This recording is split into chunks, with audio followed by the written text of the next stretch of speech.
ምናልባት ድግምት የሚችል ሰው ካለ ጀግና እለዋለሁ ይድገምብኝ ብዬ አውቃለሁ። አሁንም ይቻላል። እንደ ወንድ የሆነ ጀግና በዓለም አለ የተባለ ጠንቋይ ይድገምብኝ። ይኸው አሁንም የምትሰሙ ካላችሁ ድገሙብኝ። እኔ በጌታችን በመድኃኒታችን በኢየሱስ ክርስቶስ ስም ፍጹም አምናለሁ። ምግባሬ ከሰው ድሃ ልሆን ይችላል። በክርስቶስ ስም ግን ቀልድ የለም። ስሙን በስመ አብ ወወልድ ወመንፈስ ቅዱስ በጠራሁት ጊዜ ውዬ ባድር አንዳች እንደማይዞረኝ አምናለሁ። በእስራኤል ላይ ጥንቆላ፣ በያዕቆብ ላይ ሟርት አይሰራም።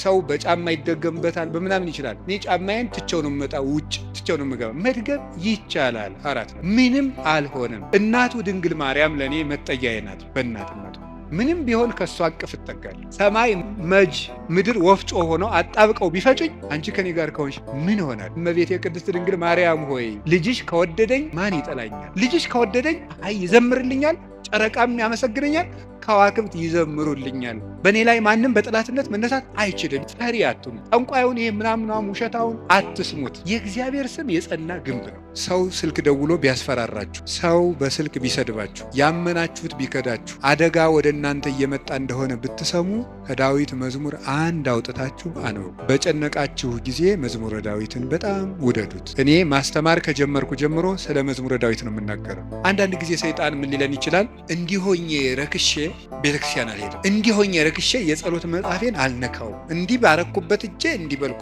የእግዚአብሔር ቤተሰቦች ያለ እግዚአብሔር ጉልበት ካለንበት ኃጢአትን መውጣት አንችልም። እንዲያውም ካደፍን ነው ቤተክርስቲያን መምጣት ያለብን። ልንነጻ ነው የምንመጣው። አሳዳጁን ጳውሎስ አይደለም እንዴ ተነስተን ቅዳሴ ላይ ቅዱስ ሐዋርያ ጳውሎስ ሰናየ መልእክት ፈዋሴ ዱያን ዘነሳይከ አክሊለ። ሰላምን የሰጠን አምላክ ክብር ምስጋና ይግባው። በመካከላችን ተገኝቶ እንዲያስተምረን ቅዱስ ፈቃዱ ይሁን። አፈቅረከ እግዚኦ በኃይሌ፣ ጉልበቴ ሆይ እወድሃለሁ በሚል ርዕስ ነው የምንማማረው። የቅዱስ ዳዊት መዝሙር 17 ቁጥር 1 ላይ የምናገኘው ኃይለ ቃል ነው።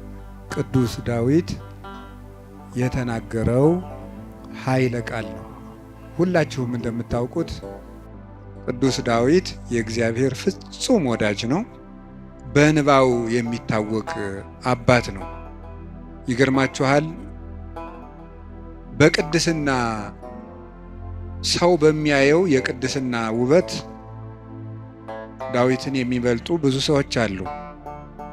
በልብ ውበት ግን ቅዱስ ዳዊትን የሚያህል ሰው የለም። ልቡ ውብ ነበረ። ብዙ ኃጢአቶችን ውጣ ውረዶችን አሳልፏል። ነፍስም ገሏል።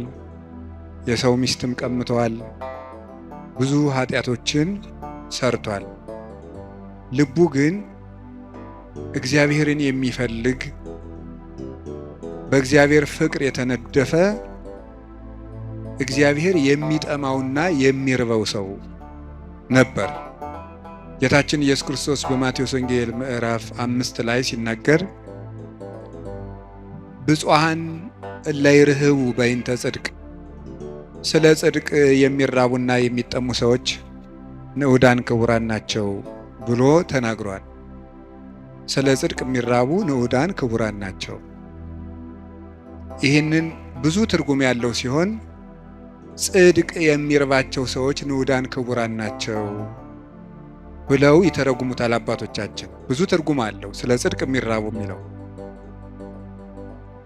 ካለ እንጀራቸው ቆርሰው አጉርሰው፣ ካለ ልብሳቸው ቀደው አልብሰው መንግሥተ ሰማያትን ለመዋጀት እነሱ ጦም እያደሩ ለወንድማቸው ለእህታቸው ረሃብ ቤዛ የሚሆኑ እነዚህ ንዑዳን ክቡራን ናቸው፣ ብፁዓን ናቸው።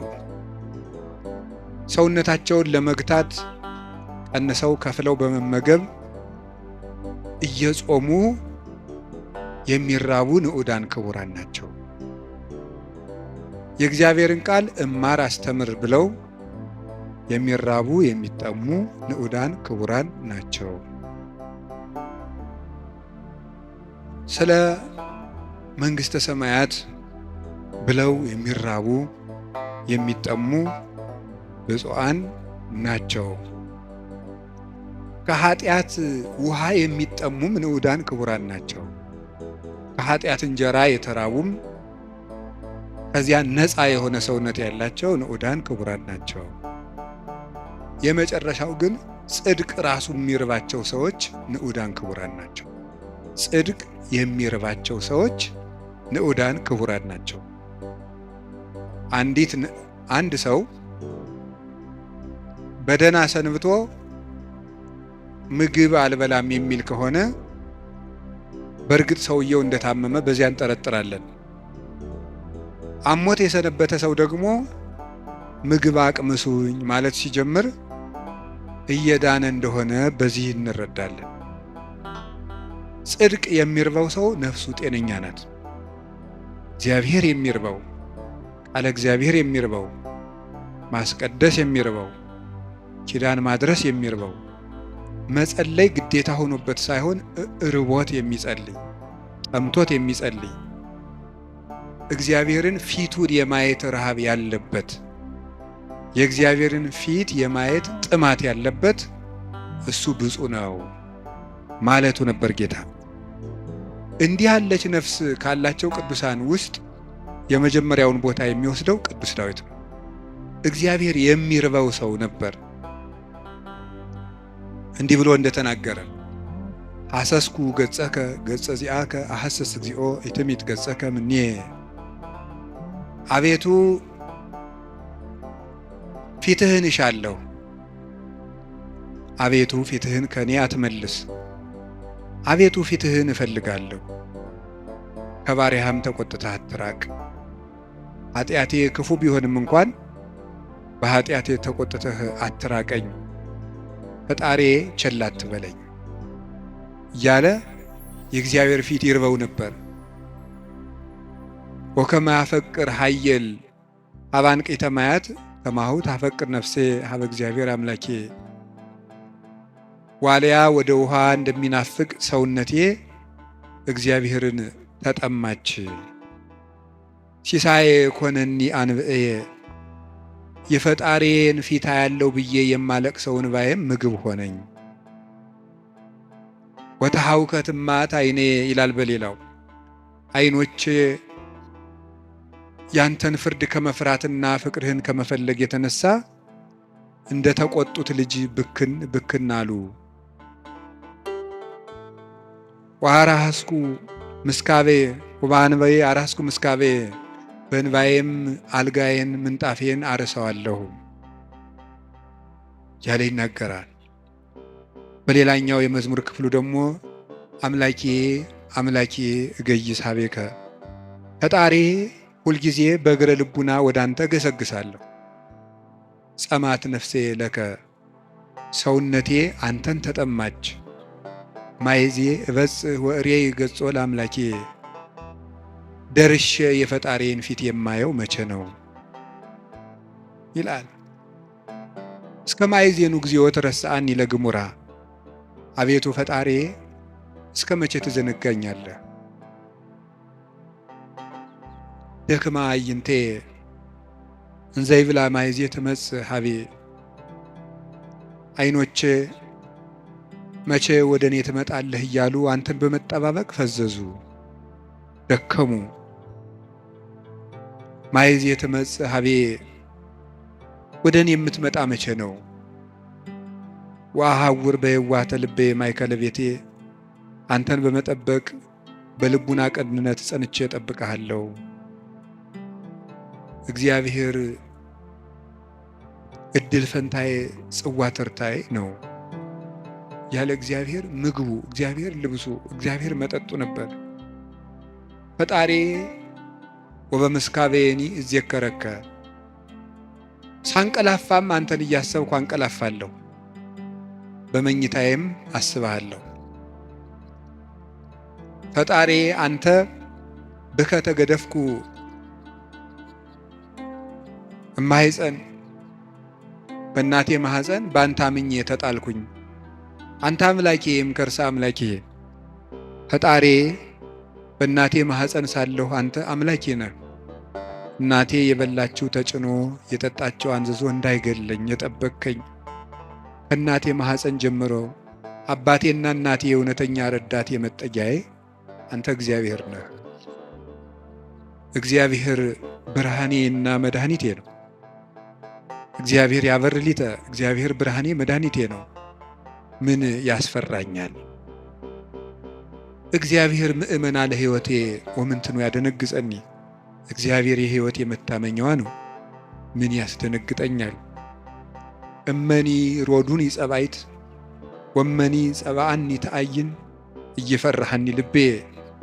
ሀገር ተነስቶ በእኔ ላይ ቢከበኝ ልቤ አይደነግጥብኝም፣ በእግዚአብሔር እታመናለሁ እና። ወምስካየ ነውቱ አምላኩ ለያዕቆብ፣ የያዕቆብ ፈጣሪ መጠጊያችን ነው።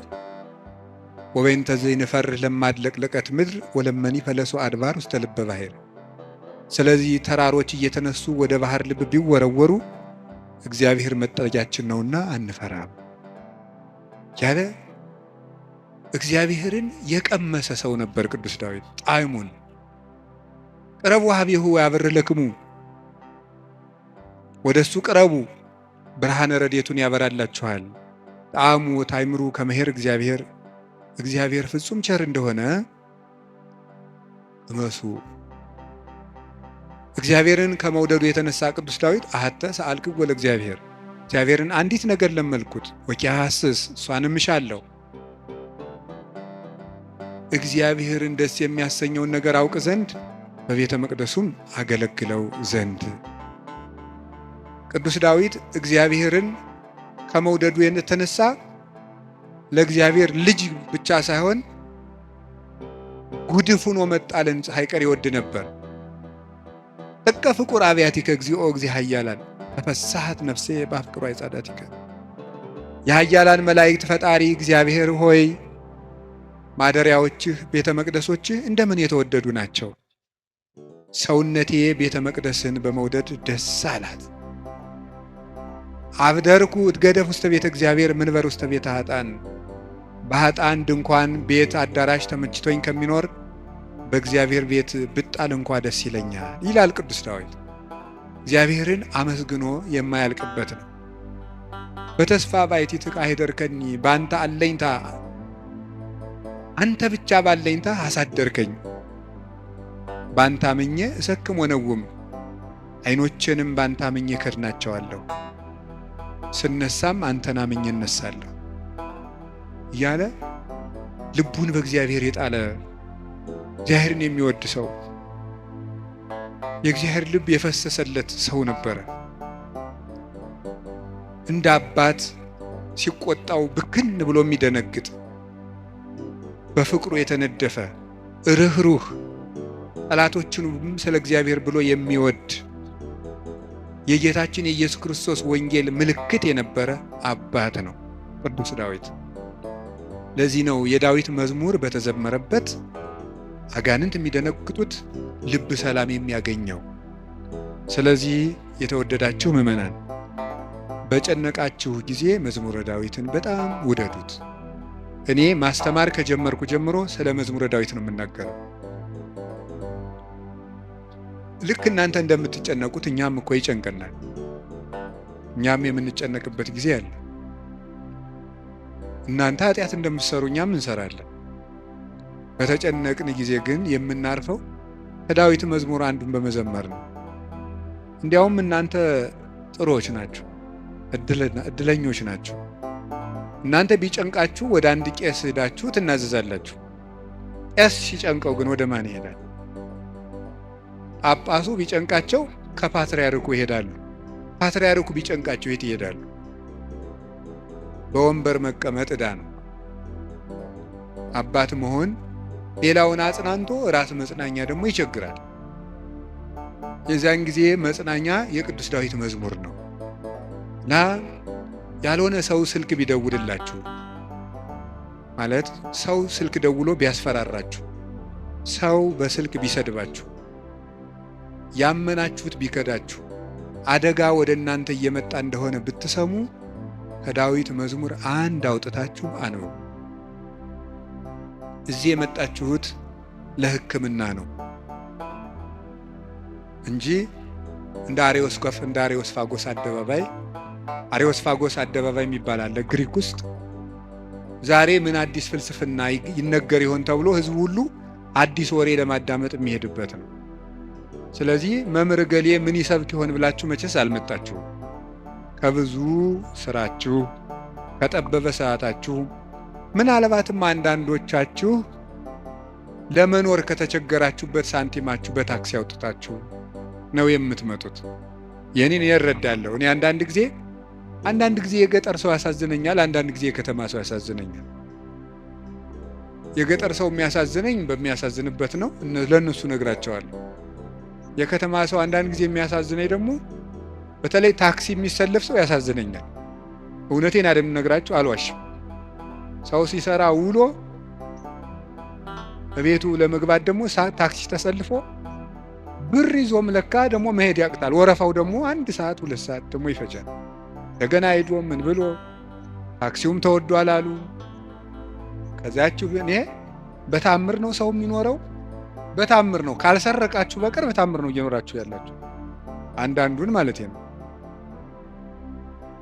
እና በዚህ ሁሉ ነገር መሃል የመጣችሁት ለሕክምና ነው። ሊታከም የሄደ ሰው የታዘዘለትን መድኃኒት ሲውጥ ነው ድህነት የሚያገኘው። አሁን የምነግራችሁን ነገር አድርጉት፣ እረፍት ታገኛላችሁ። በተጨነቃችሁ ጊዜ ሞባይላችሁን ከፍታችሁ የሆነ ነገር ወደ ማዳመጥ አትሂዱ። መዝሙረ ዳዊት መኪና ያላችሁ ሰዎች ካላችሁ መኪናችሁ ውስጥ እቤት እንዳለው ሁሉ መኪናችሁ ውስጥ ራሱ አንዱን ችሎ የማይወርድ አንድ መዝሙረ ዳዊት ቢኖራችሁ ጥሩ ነው። የሆነ ወረፋ እንኳን እስከምትጠብቁ የነዳጅ ወረፋም ሊሆን ይችላል አላውቅም። መኪና ውስጥ ናችሁ 3 መዝሙር ዘምሩ። መስሪያ ቤት ገብታችሁ ወረፋ እስኪደርሳችሁ 1 መዝሙርም ዘምሩ፣ የዳዊትን መዝሙር። ይገርማችኋል፣ መንገዳችሁ ሁሉ ብርሃን ይሆናል። እውነቴን ነው የምነግራችሁ። መቼም ስብከት ድራማ አይደለም። በቅድስና ሕይወታችን አባቶቻችን አንመስልም። በእውነት እኔ በግሌ ብዙ የጎደፉ ኃጢአቶች ይኖሩብኛል። ግን በጸሎት በኩል ያልሞከርኩትን አልሰብክም። ስለዚህ መዝሙረ ዳዊት አጽናንቶኝ ነው እንጂ የምናገረው ያነበብኩትን አይደለም የምናገረው። የሆነውን ነው የምነግራችሁ። ይጠቅማቸዋል። መዝሙረ ዳዊት አንብቡ። ሰው ላይ አትጠጉ፣ በሰውም አትሸበሩ። እግዚአብሔር ክንድ ላይ እረፉ። ያንን ደግሞ የሚሆነው መዝሙረ ዳዊት ስታነቡ ነው። ዘምሩ።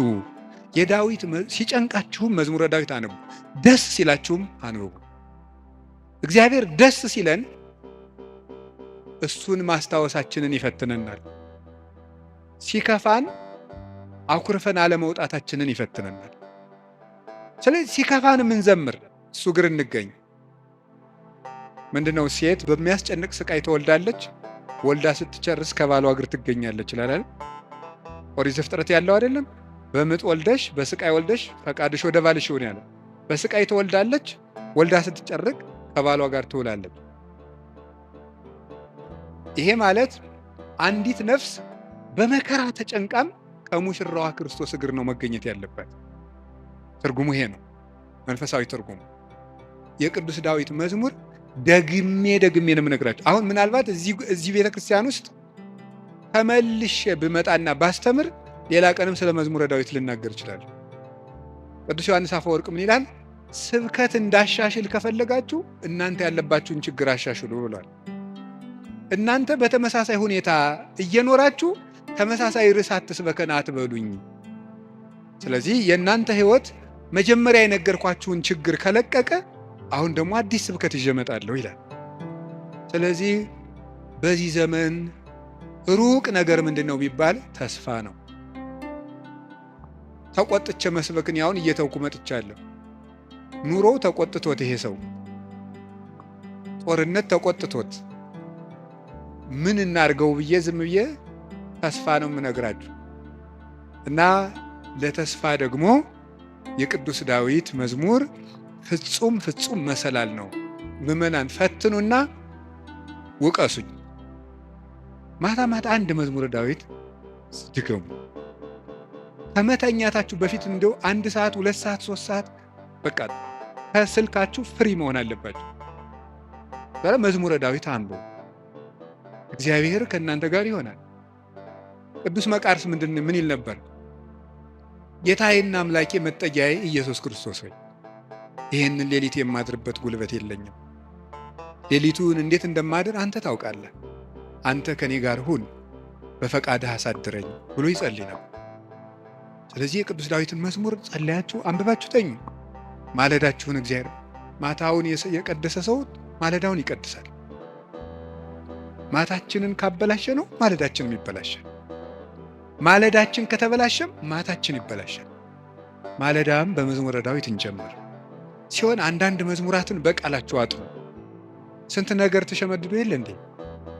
ሐሜት እኮ አሁን ስንት ሰው ያውቃል። ሰው እኔ እንደው አንዳንድ ጊዜ ይገርመኛል። ሰው ወሬ እንዴት አድርጎ እንደሚይዝና አለ እግዚአብሔር አጥና ሲሉት ግን ወራ ይዘው ሐሜት ግን በ5 ደቂቃ ስንት ሐሜት ይሸመድዳል። አጥኑ መዝሙረ ዳዊት መጠጊያችሁን እግዚአብሔር አድርጉ እና ቅዱስ ዳዊት በረከተ እግዚአብሔር የሞላበት ፍጹም የፍቅር ሰው ነበረ። ሰውንና እግዚአብሔርን ይወድ ነበር እላችኋለሁ። የቅዱስ ዳዊት በረከቱና ረድኤቱ አሸናፊነቱ ጭምር ከሁላችን ጋር ይሁን።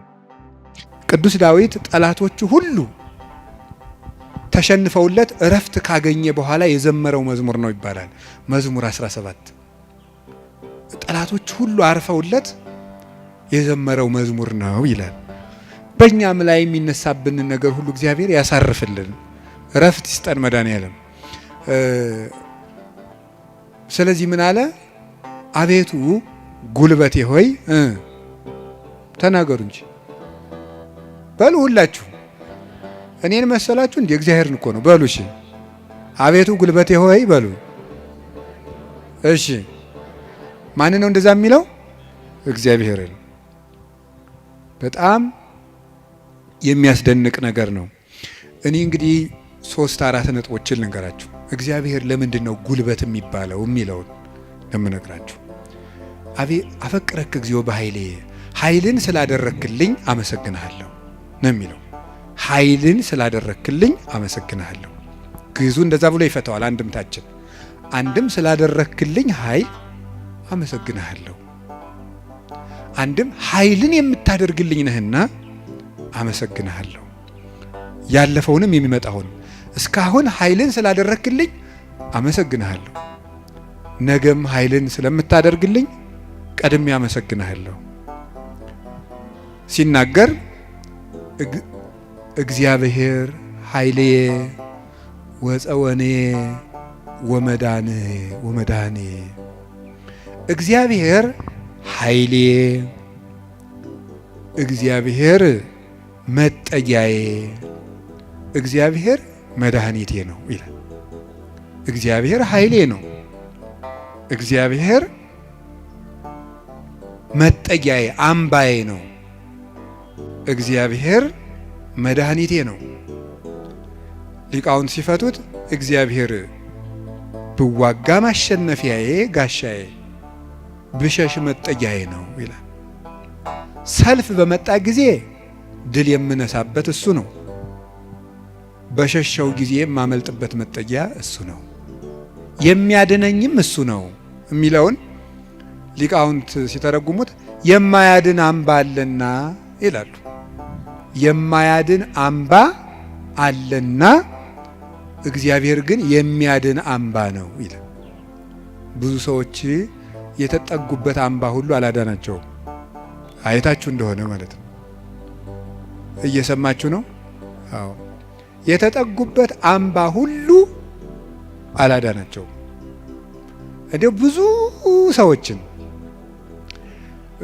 ሰው ሲያሰቃዩ የነበሩ ነገስታትን ሁሉ አንዳንድ ጊዜ ነገስታትን፣ ኃያላን ሰዎች፣ ንፉግ ባለጸጎች፣ እነዚያን ሁሉ ታሪክ እንደ ቁጭ ብዬ ሳስበው ብዙዎቹ ያ ነገራቸው እንዳጠፋቸው ነው የምታዩት።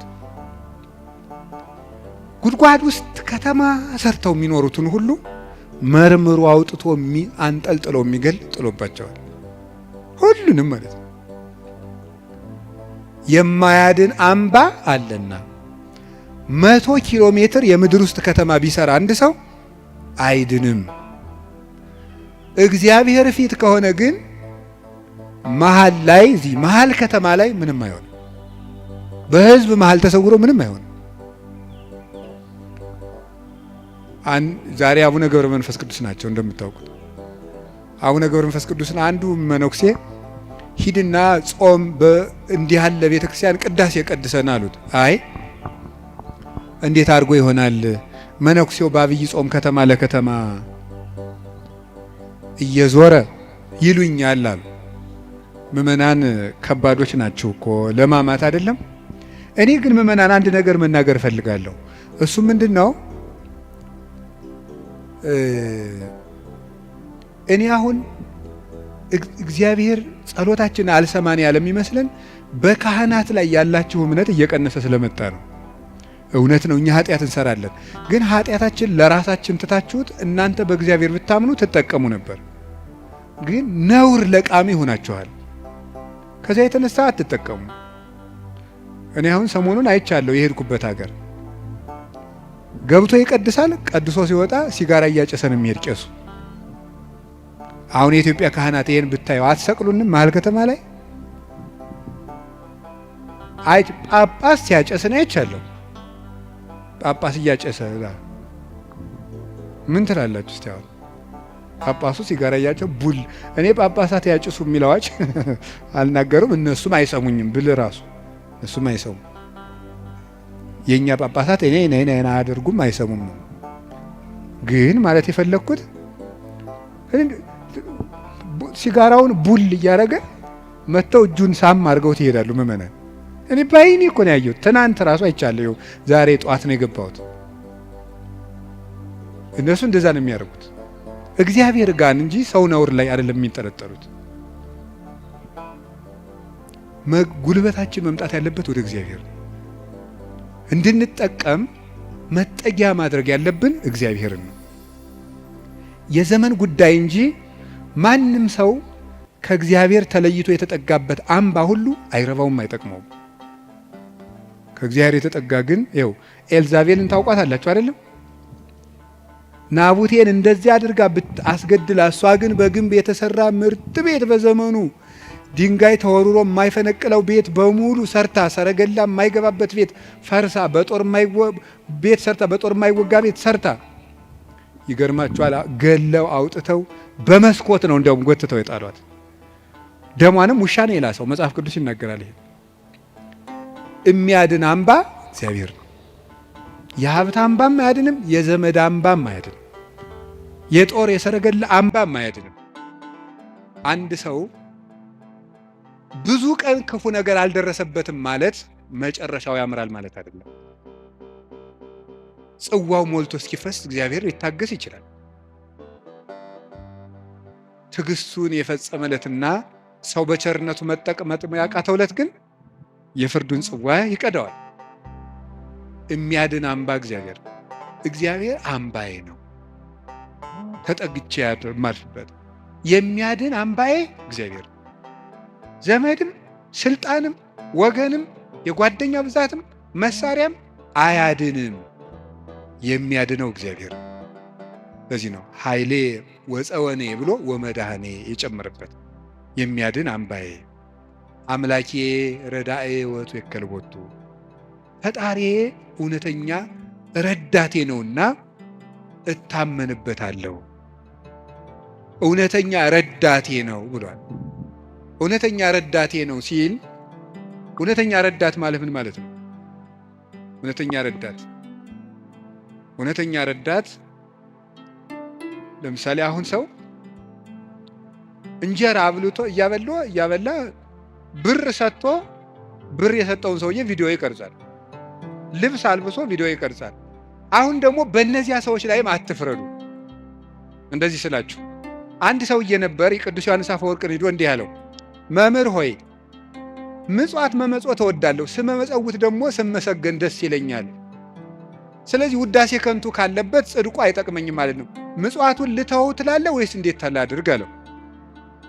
ተወው አለው። አይ ምጽዋቱን ተወው ካልከኝ ማነው ውዳሴ ከንቱን ተወው ካልከኝ ምጽዋቱን ምተዋለሁ አለው። በል እንግዲህ ከነ ውዳሴ ከንቱ መጹት አለው። ምክንያቱም ሰው አዝመራ ዘርቶ ምንም ባይጠብቀው ለእሸት ያህል ጥቂት ጥቂት አያጣም። አንተም ከነ ውዳሴ ከንቱ ስጥ ዝም ብለህ እግዚአብሔር በረድኤቱ ዋጋ አይነሳህም ማለት። ስለዚህ እገሌ መመስገን ፈልጓል አትበሉ። ይፈልግ፣ እኛ ምን አገባን? ይፈልግ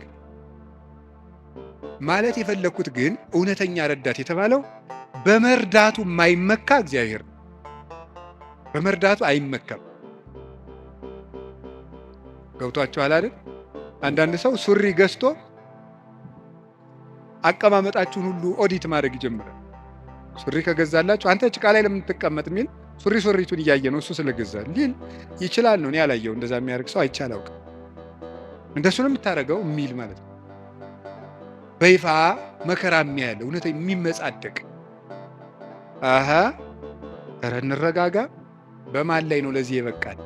አናውቅህም፣ ውሃ ቀቅለህ የምታድር አልነበርክም የሚል ሰዋል። እንደዚህ ጠቅ የሚያደርግ በነገር መርሽ እግዚአብሔር እንደዚያ ባሽሙር አይወጋም ሰጠው ብሎ እውነተኛ ረዳቴ ነው ያለው እሱ ነው።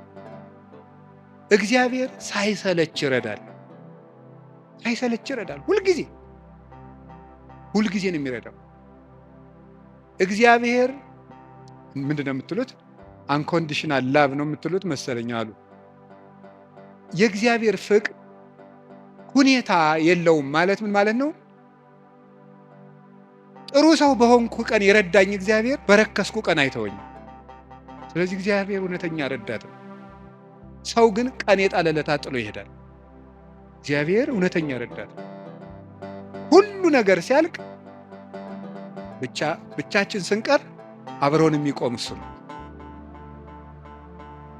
የእግዚአብሔር ቤተሰቦች እግዚአብሔር እውነተኛ ረዳት ነው ማለት እሱ ነው። መርጦ አይረዳም እግዚአብሔር። አሽቃብጡልኝ አይልም። አሁን እኮ በጣም እኔ እንደው አንዳንድ ጊዜ ይገርማል። አሁን ለምሳሌ ለቤተ ክርስቲያን እንኳን ሰው ስራ ለመስራት ትሪትመንት ይፈልጋል። እንዲህ ይባላል እኒህ አቶ ገሌ በእውነቱ ለዚህ ቤተ ክርስቲያን ዋና ቀኝ እጅ ናቸው ካልተባለ ደስ አይለውም። ይሁን እኔ እንግዲህ እዚህ የዚህን ደብር አላልኩም፣ ኦል ኦቨር ዘ ወርልድ ነው። ገብታችኋል አይደለም? የዚህን ደብር ማለት ሳይሆን በቃ በአጠቃላይ ሰው እኔንም ጨምሮ ማለት ትሪትመንት በቃ ኮሚኒኬሽኗ ካላማረች ወይ አለቃው ወይ ሰባኪው ወይ መምህሩ ገብረ ስላሴ ወለተ ስላሴ መጣችሁልን አልተባለ አይሆን። እግዚአብሔር እንደዚያ አይደለም። አሁን ዝም ብለህ መጥተህ እግዚአብሔር ሆይ ሳንል ዝም ብለን እንዲሁ ቆም ምብንል ይሰማል፣ ልብን ያዳምጣል እግዚአብሔር። እለትሰምዑ ለሆሳሰ ልብ። ቆይ በኋላ የኔታ ይሉላቸዋል መላከ ገነት። እኔ በዚህ በጩኸቱ ዓለም ስለሌለውበት እሳቸው ይሉልናል። ይሄ መልካ ሕማማትና በጣም ደስ ይለኛል። ስለ ስላሴ የሚነገር ነውና እለትሰምዑ ለሆሳሰ ልብ። ደስ ሲል ስላሴ የልብን ሹክሹክታ የሚሰሙ የልብን አፍን አይተው ሳይሆን ነገር አሳምሮ ተናግሮ። እኛ እኮ ኮሚኒኬሽን ስኪል ተብሎ ኮርስ እየተሰጠን ነው። ሰው የሚወድልህ ወግ እንዴት አድርገህ ታዋጋለህ ነው ጨዋታው። መከራ አድርገህ ማዳመጥ አንዱ ስኪል ነው። ለምናም የሰዎችን ጥቅም አስቀድም፣ ምንትስ እንደዚህ በል፣ የቃላት ምርጫ ይኑርህ። እግዚአብሔር እንደዚያ ሳይል ጥሩ አድርገው ተናገሩ። ፍልስፍና ተምረዋል፣ ዲግሪ ያላቸው አነጋገር ይችላሉ። መግቢያው እንዴት ነው? አተታውሳ ኮንክሉዥኑ ጥሩ ነው አይልም። እግዚአብሔር ልብን ይሰማል። ልብን የሚሰማ እግዚአብሔር ነው። ሐና የሳሙኤል እናት ሐና ምንም እኮ ነገር አላለችም። በልቧ ነበር የምታተኩት። እግዚአብሔር የልቧን ይሰማል። እግዚአብሔር የልቧን ይሰማል። ሌሎችም እና እግዚአብሔር ልብን ያያል፣ ሰው ፊትን ያያል የተባለ ለዚህ አንዳንድ ጊዜ እውነቴን ነው የምነግራችሁ። መታችሁ የምትሉት ከጠፋችሁ ብትችሉ ዝም ብላችሁ የአባታችሁ ቤት አላለ ቁሙ። ዝም ብላችሁ እዚህ ገብታችሁ ራሱ አንዳንድ ጊዜ ጭንቀት ይበዛና ቃላት ያጥርና ኃጢአት ይደራረብና አፍን መክፈት ያቅታል። ገብቶ ዝም ብሎ ቢቻል ማልቀስ ጥሩ ነው። እግዚአብሔር ከሺህ ቃላት አንድ ዘላላ እንባን ይወዳል። እዚህ ገብቶ ማልቀስ እና እግዚአብሔር እውነተኛ ረዳቴ ነው። ወረት የሌለው ትናንት ረድቶ ዛሬ ችል የማይል አፍላ የሌለው በሌላ ፍቅር የማይወሰድ ወዳጅ የማይለውጥ ስንለወጥ የማይለወጥ አባት እግዚአብሔር ነው። ደግሞ የማይደክመው የማይሰለች ለሁሉም የሚበቃ አባት እግዚአብሔር ነው። እኔ ለምሳሌ አሁን እንዳንድ የቤተ ክርስቲያን መነኩሴ አሁን ለምሳሌ 3 ሰዎች ሊያነጋግሩ ቢፈልጉ 3 ሰዎች እንዳነጋገርኩ መሽቷል ደህና ደሩ ቤት እግዚአብሔር ይሄን ሁሉ ሰው በአንድ ጊዜ ይሰማል። ታዲያ እውነተኛ ረዳት አይደለም ነው? አንድን የቤተ ክርስቲያን አባት በጣም ትልቅ ሰው ቢሆን ሁልጊዜ ከሌሊቱ 6 ሰዓት ብትደውሉበት አንተ ስራ የለህም ስራ አትይዝም በዚህ ሰዓት ይደወላል ሊሉ አይችሉም? ይላሉ። እግዚአብሔር መንፈቀ ሌሊት ብንጠራው አለ። እግዚአብሔር ሊነጋ ሲል ብንጠራው አለ። እግዚአብሔር የትም ሆነን ብንጠራው አለ። ገደል ውስጥ ብንጠራው አለ። የረከሰ ቤት ውስጥ ሆነን ብንሰራው ምንድነው ሌሊት በምንጣፌ ላይ ሳለው ነፍሴ የወደደችውን ፈለግኩት ይላል መኃልየ ሰሎሞን ላይ። እና ይሄን ምንጣፍ የሚለውን ሊቃውንት ሲተረጉሙ ይላሉ በኃጢአት አልጋ ውስጥ ተዘፍቄ ሳለው ፈጣሪዬን አሰብኩት። ውድቀት ውስጥ ሆነን ብንጠራው እግዚአብሔር ይሰማል። እግዚአብሔር እውነተኛ ረዳቴ ነው ያለው ለዚህ ነው። ምእመኔ ወቀርነ ሕይወቴ፣ የምታመንበት የሕይወቴ መመከቻ ቀንድ እግዚአብሔር ነው። ሶበ ጽዋይ ክወለ እግዚአብሔር እድህንም ጸርየ፣ ፈጣሪ እግዚአብሔርን በጠራሁት ጊዜ ከጠላቶች እድናለሁ። ይህንን ይዞ ሰሎሞን የእግዚአብሔር ስም የጸና ግንብ ነው ይላል። መጠጊያ የእግዚአብሔር ስም ነው። የእግዚአብሔር ስም ሲጠራ እግዚአብሔር የሚል ስም ሲጠራ ምድርና ሰማያት ይደነግጣሉ። ኢየሱስ የሚል ስም ሲጠራ ምድርና ሰማያት ይደነግጣሉ። ፊልጵስዩስ ምዕራፍ 2 ላይ አለላችሁ ከመለስሙ ለእግዚእነ ኢየሱስ ክርስቶስ ይስግድ ኩሉ ብርክ ዘውስተ ሰማይ ወዘውስተ ምድር ወዘበታሕት ያለ ምድር። ለኢየሱስ ክርስቶስ ስም በሰማይና በምድር ከሰማይ በላይና ከምድር በታች ያለ ጉልበት ሁሉ ሊንበረከክ ይገባል። ለአንድ መነኩሴ ገዳም ሲገባ ከሚሰጠው ትምህርት አንዱ የኢየሱስ ክርስቶስን ስም መላልሰ መጥራትን አታቋርጥ ነው የሚባለው። የኢየሱስ ክርስቶስን ስም ኢየሱስ ክርስቶስ ጌታዬ ኢየሱስ ክርስቶስ ሆይ ማረኝ ብዙ ቀን እናገራለሁ። እንዲህ ኢየሱስ ክርስቶስ የሚለው ስም ዝም ብሎ የሚቀር ስም አይደለም። ዲያብሎስ የሚፈራው ኢየሱስ የሚለውን ገና ሳይጨርሰው ቅዱስ እንጦንስ ነበር የከበቡት አጋንንት የተበተኑት። በገድለ ቅዱስ እንጦንስ እንደተጻፈ ክርስቶስ ኢየሱስ አማኑኤል እግዚአብሔር ብሎ መጥራት ዝም ብሎ አይደለም፣ በፍቅር ጥሩት፣ ጉልበት ይሆናቸዋል። ስለዚህ ጉልበቴ ሆይ እወድሃለሁ ያለው ከዚህ የተነሳ ነው። የእግዚአብሔርን ስም በጠራሁት ጊዜ ከጠላቶች እድናለሁ። ፈሪ አትሁኑ፣ ጠንቋይ አትሁኑ። ውሸታም ነው ጠንቋይ፣ አትፍሩ። ምናልባት እደግምባችኋለሁ ምናምን ቢል ምንም አትፍሩ። አሁን ይሄ ድሮማ ምን ያደርገ ይሄ ጠንቋዩ ሁሉ ጨው በቂጣ ቅቤና በርበሬ አንድ ላይ ሆኖ በገጠር በነገራችሁ ላይ ጨው የሚባል በርበሬ ነው እና በጣም ይገርማል። እና በጨው እንጀራ በላው ካልክ ሳልት አይደለም እንትን ነው በርበሬ ነው። እና በጨውና በቅቤ የተቀብቶ ቂጣ ያንን ያዞሩና አጋንንቱ ምናምን ብለው ደጋሞ ቱቱቱቱ ብለው መንገድ ላይ በቃ እያማተበ መብላት ቄስ ተመስገን እያሉ በስመ አብ ወወልድ ወመንፈስ ቅዱስ ግጥም አድርጎ የሰይጣን እንጀራ የለውም። ማን አባቱ ነው ለሰይጣን እንጀራ የሰጠው? ይቅርፋታም ድሃ ምንም የለውም። ማምላክ ሰይጣን ደግሞ የት አባቱ ነው እንጀራ ያለው? ደግሞ እሱ መቼ የቆፈረውን መቼ የፈጠረውን እንጀራ ነው። እንጀራን ለሰይጣን አትስጡ፣ ለምንም አትስጡ። አትደንግጡ። በእስራኤል ላይ ጥንቆላ በያዕቆብ ላይ ሟርት አይሰራም አይደለም ነው የእግዚአብሔር መጽሐፍ እንደዚህ ነው። የእግዚአብሔር ስም የጸና ግንብ ነው። እኔ ሁልጊዜ እናገራለሁ፣ የካህናት ስልጠና ስሰጥ እናገራለሁ። ምናልባት ድግምት የሚችል ሰው ካለ ጀግና እለዋለሁ፣ ይድገምብኝ ብዬ አውቃለሁ። አሁንም ይቻላል። እንደ ወንድ የሆነ ጀግና በዓለም አለ የተባለ ጠንቋይ ይድገምብኝ ብዬ አውቃለሁ። ይኸው አሁንም የምትሰሙ ካላችሁ ድገሙብኝ። እኔ በጌታችን በመድኃኒታችን በኢየሱስ ክርስቶስ ስም ፍጹም አምናለሁ። ምግባሬ ከሰው ድሃ ሊሆን ይችላል። በክርስቶስ ስም ግን ቀልድ የለም። ስሙን በስመ አብ ወወልድ ወመንፈስ ቅዱስ በጠራሁት ጊዜ ውዬ ባድር አንዳች እንደማይዞረኝ አምናለሁ። እውነቴን ልነግራችሁ። አሁን እኔ ሰው በጫማ ይደገምበታል በምናምን ይችላል። እኔ ጫማዬን ትቼው ነው የምመጣው፣ ውጭ ትቼው ነው የምገባ። መድገም ይቻላል። 4 ነጥብ።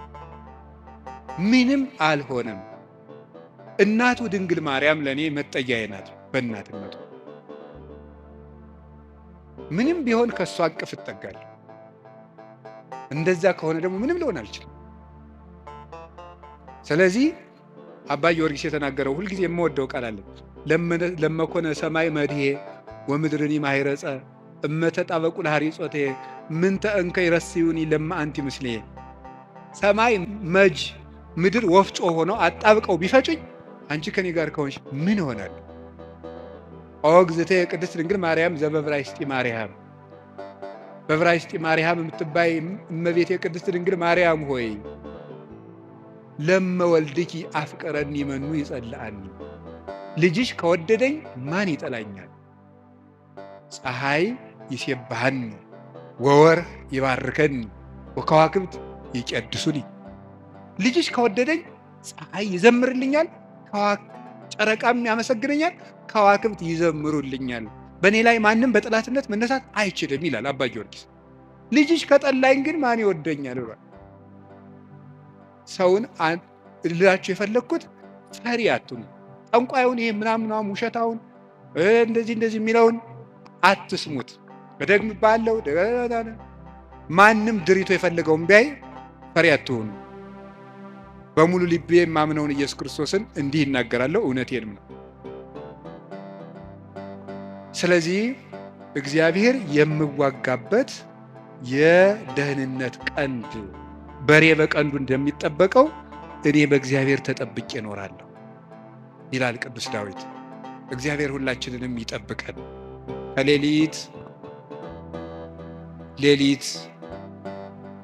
ከሚሰብር በቀን ከሚወርጅ ያድነን መድኃኔዓለም። ሁላችን በሰላም ወጥተን እንድንገባ ይፍቀድልን። ስለዚህ ጉልበቴ ሆይ በሉ እስኪ ምን አላችሁኝ? በሉ እንጂ። ስለዚህ ጉልበቴ ማለት ኃይሌ ማለት ነው።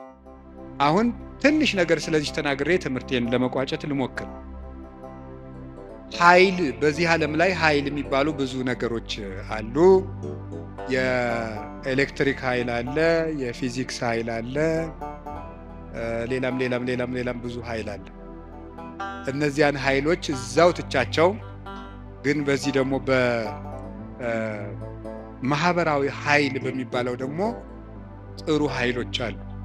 እነሱ ኃይሎች ሶሻል ፓወርስ የሚባሉት እዛ ውስጥ ምን አለ?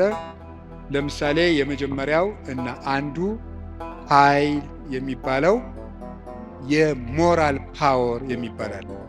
ሞራል ፓወር ማለት የሥነ ምግባር ኃይል ማለት ነው። የሥነ ምግባር ኃይል የሚባለው ሁለት ይከፈላል። የመጀመሪያው አርአያነት ይባላል። አርአያነት ብዙ ከሚናገር አንድ ድርጊት ያለው ሰው ዓለምን ይመልሳል። እንግዲህ በዚህ በፔዳጎጂ ትምህርት አዲስ አበባ ዩኒቨርሲቲ ያሳተመው አንድ መጽሐፍ ላይ እኔም አንብቤያለሁ። ሰዎች በመማር ማስተማር ሂደት ውስጥ መጀመሪያ የሚያስታውሱት ያዩትን ነው። መጀመሪያ ያዩትን ነው። መስማት መጨረሻ ላይ ነው። ወይም በተግባር አራቱን ባስቀምጠላችሁ ሰው የሚያስታውሰው መጀመሪያ ያደረገውን ነው፣ ቀጥሎ የተናገረውን ነው፣ ሶስተኛ ያየውን ነው፣ አራተኛ የመጨረሻ ደረጃ የሚወጣው ሰው የሚያስታውሰው የሰማውን ነው። ከዝቅተኛ ወደ ከፍተኛ በወስዳችሁ ደግሞ ሰው የሚያስታውሰው የሰማው ነው። በዝቅተኛ ደረጃ የሚያስታውሰው የሰማው ነው። ቀጥሎ ከሰማው ይልቅ ያየውን አይረሳም። ካየው ይልቅ የተናገረውን አይረሳም። ከተናገረው ይልቅ ያደረገውን አይረሳም የሰው ልጅ።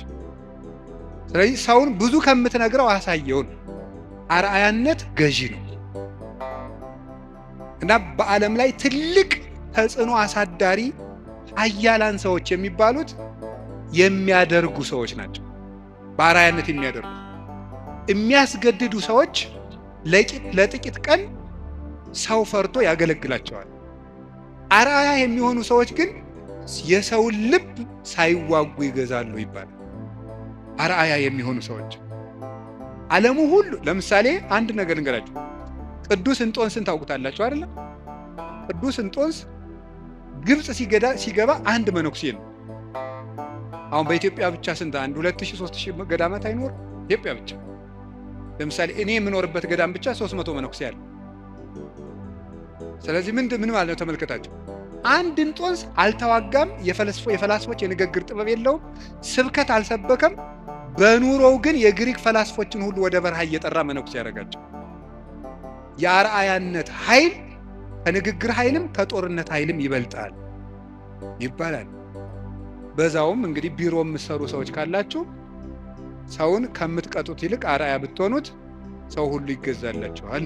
ሰዓት የማታከብሪ ወዮልሽ፣ ሰዓት የማታከብር ወዮልህ ከማለት እርስዎ ሰዓት ቢያከብሩ ሰው ሁሉ ሰዓት ያከብራል እንደ ማለት ያለ ነው። አንድ ሁለተኛ ደግሞ ሪኒዋል ፓወር የሚባለው የመታደስ ኃይል ነው፣ ወይም የንስሐ ኃይል ነው። ኃይል የሚባለው ንስሐ ገብቶ የመለወጥ ኃይል። ከክፋት የተመለሱ ሰዎች በዓለም ላይ ተጽዕኖ የማሳደር ኃይል አላቸው። ለምሳሌ ቅዱስ ጳውሎስ ምንድን ነው የሚለው? ዘአነ ቀዳሚሆሙ ለኃጥአን አይደለም የሚለው? እኔ መጀመሪያቸው የምሆን ኃጥአንን ከኔ ጀምሮ የእግዚአብሔር ፈቃድ ለሰዎች ሁሉ እንዲድኑ ነው ነበር ያለው። ስለዚህ ንስሐ የገቡ ሰዎች በዓለም ላይ ተጽዕኖ ይፈጥራሉ። ቅዱስ ጳውሎስ የመጀመሪያው፣ ቅዱስ ጴጥሮስ፣ ማርያም ግብፃዊት፣ ሙሴ ጸሊም የግብፅ ገዳማትን በሙሉ መዓዛው በሙሉ ያወዳል። ቅዱስ ዳዊት የንስሐ ሰው ነው። ሰሎሞን የንስሐ ሰው ነው። ንስሐ የገቡ ሰዎች ኃይል አላቸው። እግዚአብሔር እንዲያውም እንደተነሳ የሚወደው የለም። በሉቃስ ወንጌል ምዕራፍ 15 እንደተጻፈ ካልበደሉ ጻድቃን ከ99 ነገደ መላእክት ይልቅ ንስሐ በሚገባ አንድ ኃጢአተኛ በሰማይ መላእክት ደስታ ይደረጋል ተብሎ እንደተጻፈ። ስለዚህ ንስሐ ኃይል አለው። አሁን ቅዱስ ዳዊት እግዚአብሔር ኃይሌ ነው ሲለው ስነ ምግባር ብሰራ ስነ ምግባር እንድትሰራ የረዳኸኝ አንተ ነህ ማለቱ። ጥሩ ነገር ሰርቼ ከሆነ ያለ አንተ ጥሩ መሆን አልቻልኩም ማለቱ። ጥሩ መሆንም የሚገኘው በእግዚአብሔር ነው። እግዚአብሔር ከተማን ካልጠበቀ ጠባቂዎች በከንቱ ይደክማሉ፣ እግዚአብሔር ቤትን ካልሰራ ሰራተኞች በከንቱ ይደክማሉ የሚለው ሲተረጎም፣ አባቶቻችን ሲተረጉሙት ቤትን ካልሰራ ሰራተኞች በከንቱ ይደክማሉ የሚለው ሲተረጉሙት፣ እግዚአብሔር ምግባረ ቤትን ካልሰራ፣ እግዚአብሔር ሀገረ ምግባርን ካልሰራ፣ እግዚአብሔር ሰውነትን ካልጠበቀ በንጽህናው ሰው መጠበቅ አይችልም። በገዛ ራሱ ሰው ራሱን መጠበቅ አይችልም እግዚአብሔር ካልጠበቀ። ስለዚህ መልካም ለመሆኔም አንተው ነህ ማለት ነው። ጥሩ ሰው መሆን የቻልኩት አንተ ረድተኸኝ ነው ማለት ነው። በንስሐ እንድነሳ ያበቃኸኝም አንተ ነህ። ከወደቅኩበት ጉድጓድ አውጥተህ ግን ሰው አድርገህ በሰው መሃል ያቆምከኝ አንተ ነህ ሲል የንስሐን ኃይል አንስቶ ተናገረ። ከቃሉ ጋር ናችሁ። እግዚአብሔር ከሁላችን ጋር ይሁን። ብዙ ንስሐ የገቡ ኃጥአን እንግዲህ የዮሐንስ ወንጌል ምዕራፍ 12 ላይ ያቺ ሽቶ የቀባችው ሴት አለች አይደለም? የሽቶው መዓዛ ቤቱን ሞላው ይላል። በጣም ሁልጊዜ ዓይኔን የሚስበኝ ንባብ ነው። የሽቶው መዓዛ ቤቱን ሞላ አይደለም? ሊቃውንት ሲተረጉሙት ቤት የተባለች ቤተ ክርስቲያን ናት። ክርስቶስ ያለበት ቤት ቤተ ክርስቲያን ናት። ክርስቶስ ያለበትን ቤት ያቺ ሴት ያመጣችው ሽቱ ሞላው ማለት ምን ማለት ይመስላችኋል? የአንዲት ንስሐ የገባች ነፍስ ዝናዋ፣ ስነ ምግባሯ ቤተ ክርስቲያንን ሞላ። አሳዳጁን ጳውሎስ አይደለም እንዴ ተነስተን ቅዳሴ ላይ ቅዱስ ሐዋርያ ጳውሎስ ሰናየ መልእክት ፈዋሴ ዱያን ዘነሳይከ አክሊለ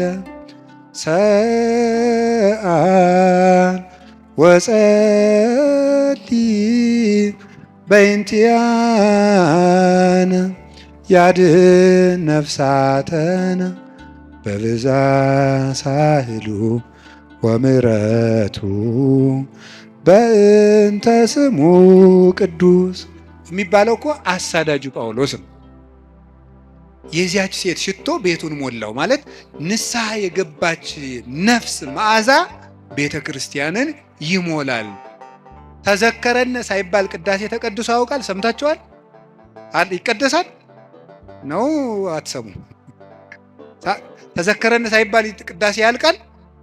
ስለዚህ የዚህ ወንበዴ መዓዛ ቤተ ክርስቲያንን አልሞላትም? ሞልቷታል። በቀኝ በከመ ተዘከርኮ ለፈያታዊ ዘየማን በቀኝ የተሰቀለውን ወንበዴ እንዳሰብከው እኔንም አስበኝ። ሁልጊዜ የዚህ ወንበዴ መዓዛ ቤተ ክርስቲያንን ሞላት፣ ክርስቶስን ስለለበሰ። አዲያ ወንበዴን መልሶ በቤተ ክርስቲያን ዓመት ሙሉ ስሙ እንዲጠራ ላደረገ አምላክ አቤቱ ጉልበቴ ሆይ ንገሩኝ እወድሃለሁ መባል ይገባዋል። የኃጢአትን ሸክም ፈንቅዬ ወጥቼ በፊትህ እንድቆም ያደረከኝ አምላኬ ሆይ ጉልበቴ ሆይ እወድሃለሁ። የእግዚአብሔር ቤተሰቦች ያለ እግዚአብሔር ጉልበት ካለንበት ኃጢአትን መውጣት አንችልም። አንዳንድ ጊዜ ሰይጣን ምን ሊለን ይችላል? አይ እንዲሆኜ ረክሼ ቤተክርስቲያን አልሄድም፣ እንዲሆኜ ረክሼ የጸሎት መጽሐፌን አልነካውም፣ እንዲህ ባረኩበት እጄ እንዲህ በልኮ እንደው ይገርማቸዋል እኮ። ጸሎተኛ ለመሆን ምን ያስፈልጋል ቢሏቸው አንድ አባት መጸለይ አሏቸው። ጸሎተኛ ለመሆን መፍትሄው ምንድን ነው? ንገሩኝ እንጂ መጸለይ ነው። ወደ እግዚአብሔር ቤት ለመምጣት መፍትሄው ምንድን ነው?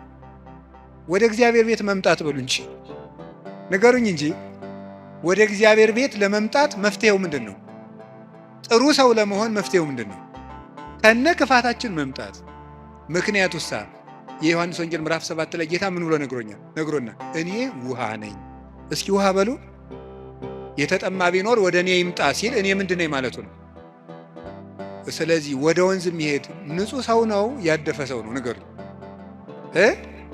ያደፈ ሰው ነው። እንዲያውም ካደፍን ነው ቤተክርስቲያን መምጣት ያለብን። ልንነጻ ነው የምንመጣው። ውሃ የሚቀዳ የተጠማ ሰው ነው? ጠጥቶ የጨረሰ ሰው ነው? የተጠማ ሰው። እንግዲያውስ ክርስቶስ ለእኛ ለተጠማ ነው ያስፈልገን። ለደረቀ ዛፍ ውሃ እንደምናጠጣው እንዳይደርቅ እንደምናጠጣው ደረቅ ለሆነችው በረሃ ለሆነችው ነፍሳችን የሕይወት ውሃ ክርስቶስ ያስፈልገን። ፍሬ ቢስ ለሆነው ቅጠል ብቻ ለሆነው ሰውነታችን የሕይወት ውሃ ክርስቶስ ያስፈልገን። መምጣት የሚያስፈልገን ለእኛ ነው። ጉልበቴ ሆይ እወድሃለሁ ምንለው በእግዚአብሔር ጉልበት እንጂ ሰው በጥረቱ ብቻ ከኃጢአት ሊወጣ አይችልም። ምዕመናን እንደዛ ነው የምነግራችሁ። ክርስቶስ ካልጠራን በቀር እውርነታችን አይለቀንም። ማርያም መግደላዊት እኮ ጥርጥሩ እንደያዛት እንደው አትክልተኞች ወስደውት ይሆን እያለች በኋላዋ ማርያም ብሎ ድምፁን ሲያሰማት ነው ፊቷ የበራላት። መድኃኔዓለም ሲጠራን ነው ልባችን የሚበራው። እንዲጠራን ደግሞ ሁል ጊዜ መምጣት አለብን። እሱ ጉልበት ሲወጣን ነው የሚወጣው። ቅዱስ ጴጥሮስ ወደ ውሃው ሲሰጥም አቤቱ እንዳልሰጥም አድነኝ አለው። ጌታ እጁን ሲልክለት ምዝዝ ብሎ ወጣ። ካለንበት ጉድጓድ የምንወጣው እግዚአብሔር ጉልበት ሲሆን ነው። ጉልበቴ ሆይ እወድሃለሁ የምንለው ከዚህ የተነሳ ነው። የእውቀት ኃይል የሚባል አለ። እስቲ የእውቀት ኃይል በሉ ንገሩኝ እንጂ። ስለዚህ ቅድስና ለሰሩት ለእነ አቡነ ገብረ መንፈስ ቅዱስ ጉልበታቸው ማን ነው? ንገሩኝ እንጂ። አቤት አቡነ ገብረ መንፈስ ቅዱስ 562 ዓመት ምግብ ሳይበሉ ኖረዋል። ውሃ ሳይጠጡ ኖረዋል። እግዚአብሔር አስችሏቸዋል። ምንም ሳይበድሉ እንደ መልአክ ንጹሕ አእምሮ ነበራቸው እሳቸው። ስለዚህ ምን ብለው ይዘምራሉ? አቤቱ ጉልበቴ ሆይ። ደግሞ እኔና እናንተን የመሰሉ ኃጣንም ደግሞ አሉ። ማርያም ግብፃዊት አለች። ኢየሩሳሌም ስትሄድ በግብፅ አመንዝራ ኢየሩሳሌም ስትሄድ ደግሞ የምታመነዝርባቸው ወንዶች ልታገኝ ነው ሄደችው። ሰዎች ኢየሩሳሌም ሊሳለሙ ሲሄዱ መርከቡ ውስጥ መሳፈሪያ ሳንቲም አልያዝኩም፣ ክፈይ፣ አልከፍልም፣ እኔ ከፍላለሁ እንዴ፣ ከፈለግ ከኔ ጋር ተኛ እያለች ሰውነቷን ለመርከብ ዋጋ የምትሸጥ ሰው ነበረች። እሷ ሰው ሁሉ ወደ መቅደሱ ሲገባ ደጅ ላይ ያለ ስዕል ግን እሷን ይገፋት ጀመር በኃይል። ቆማ ስታለቅስ የእመቤታችን ስዕል አየቻት። ወደ መሐሪው ልጅሽ ንገሪልኝ አለች። ከዚያ በኋላ እንድትገባ ተፈቀደላት። ወደ ዮርዳኖስ ማዶ ሂጂ፣ በዚያም ለነፍስሽ ረፍት ታገኛለች። ሄደች። ቤተ መቅደስ ውስጥ ቤተክርስቲያን ለመግባት ቅጥሩን ለመግባት ጉልበት ያልነበራት ግብፃዊቷ ዘማዊቷ ማርያም ክርስቶስ በምሕረት እጁ ከነካት በኋላ ግን ምን ሆነ? ቅዱስ ዞሲማስ ሲይዝ ከመሬት አንድ ክንድ ቆማ ስትጸልይ ነው ያገኘው። እንደዚች ያለችው ኃጥአንም አቤቱ ጉልበቴ ሆይ እወድሃለሁ።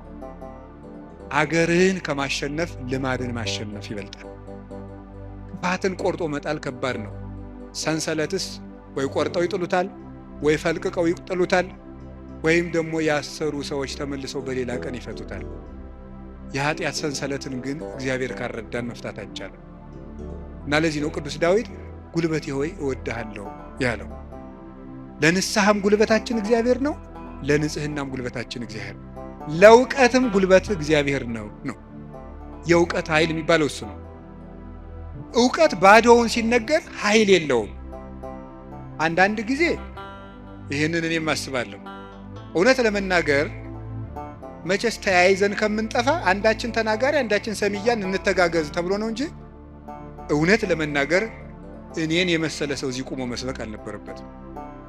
መስበክ ያለባቸው እንደነ ቅዱስ ዮሐንስ አፈወርቅ ያሉ ቅዱሳን መምህራን ነበሩ። ፍጹም አባት ነበር መስበክ የነበረበት።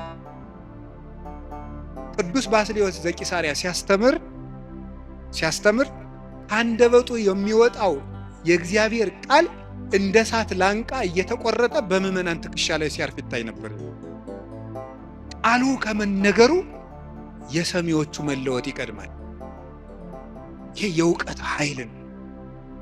እውቀት ኃይል የሚያገኘው አብዝተው ስላጠኑት ብቻ ሳይሆን እግዚአብሔር አብሮ ሲቆም ነው። እና እውነቴን ልንገራችሁ፣ አብዝታችሁ ጸልዩልን፣ ቆመን እንዳናበላሽ እንዳንጠፋም የምንናገረው ኃይልም እየመጣ በእናንተ ላይ እንዲለውጥ ብቻችን እንዳንቆም እግዚአብሔር አብሮን እንዲቆም የእውቀት ኃይል የሚባለው እሱ ነው። ቅዱስ ጎርጎሪዎስ ዘኑሲስ የኑሲሱ ጳጳስ ጎርጎሪዎስ ሀገረ ስብከት ላይ ሲመደብ ጥቂት ክርስቲያኖችና ብዙ እምነት የሌላቸው ነው የነበሩት። እሱ ካስተማረ በኋላ ደግሞ የማያምኑት ቁጥር የቀድሞዎቹ የክርስቲያኖችን ቁጥር አክሎ ክርስቲያኖች ደግሞ የቀድሞዎችን ኢአማንያን ያህል በዝተው ነበር ይባላል። ብቻውን ሙሉ አውሮፓን የለወጠው ኃይለ መንፈስ ቅዱስ ያደረበት ብቻውን አንድ ጳውሎስ ነበር ክርስቲያን ያደረገው መጀመሪያ። ለዚህ ነበር የመንፈስ ቅዱስን ኃይል በመግለጥ እንጂ በቃላት ማባበል አላስተማርኳችሁም ይላል ቅዱስ ጳውሎስ። ጆሮአችሁ ይሰማል? የመንፈስ ቅዱስን ኃይል በመግለጥ እንጂ በቃላት ማባበል አላስተማርኳችሁም ያለ ቅዱስ ጳውሎስ። ስለዚህ በእግዚአብሔር ኃይል መጣው እንጂ ቃላትን በማሳመር አልመጣሁም የሚለው ለዚህ ነው። ኃይለ እግዚአብሔር ለእውቀት ያስፈልገዋል። ብቻቸውን ሀገር የሆኑ ሰዎች አሉ፣ ከእውቀታቸው ላይ እግዚአብሔር ቆሞበት። ቅዱስ ዮሐንስ አፈወርቅ ብቻውን ቁስጥንጥንያ ውስጥ የሚያበራው ምሰሶ፣ ቅዱስ ያሬድ ኢትዮጵያዊው ብቻውን የቤተ ክርስቲያን ትጥቅ ሆኖ በየማህሌቱ ብቻውን ቆሞ የኖረው እውቀቱ ውስጥ ኃይል ነበረ። አንቀጸ ብርሃንን እኮ አክሱም ጽዮን ውስጥ ገብቶ ሲጸልይ ቅዱስ ያሬድ ከመሬት አንድ ክንድ አፈፍ ብሎ ቆሞ ነበር። የዚህ ምሰሶ የዚህ ብርሃን የቅዱስ ያሬድ ብርሃን በማህሌቱ ይኸው 1418 ዓመታትን እዚህ ያለው በዚህ ቤተክርስቲያን ውስጥ የእውቀት ኃይል የተጫነው እውቀት፣ ነጠላ ያልሆነ እውቀት፣ ብልጣብልጥነት የሌለው እውቀት። መማር ማለት ስማርት ቲንኪንግ አይደለም። መማር ማለት ሰው መሆን ነው። ሰው እንድንሆን ጸልዩልኝ። ሁላችንም እግዚአብሔር ሰው ያድርገን እና እንደ ቅዱስ ጳውሎስ ያሉት ብቻቸውን ቆመው ሺህ ቤተ ክርስቲያን የሆኑት መምህራን አቤቱ ጉልበቴ ሆይ እወድሃለሁ ቢሉት የተገባ ነው። ሌላው የመከራ ኃይል አለ። እስቲ የመከራ ኃይል በሉ። ስንት ኃይል ነገርኳችሁ? ምንድን? አይ ተመስገን እንደው በሉ። እሺ የሥነ ምግባር ኃይል በሉ። ሌላስ? የእውቀት ኃይል። ሌላስ? አቤት የመከራ ኃይል። እሺ የሥነ ምግባር ኃይል። ከዚያ በፊት ምን ብያቸው ነበር? የአርአያነት ኃይል የሚባለው ይሄ ሞራል የሚባለው እሱ በሁለት ተከፍሎ ስነ ምግባርና አርአያነትና ንስሐ ብለን ከፍለናል። ቀጥሎ የእውቀት ኃይል ብዬ ነገርኳቸው። ሶስተኛ አሁን የምነግራችሁ ደግሞ የምንድን ነው? የመከራ ኃይል ነው።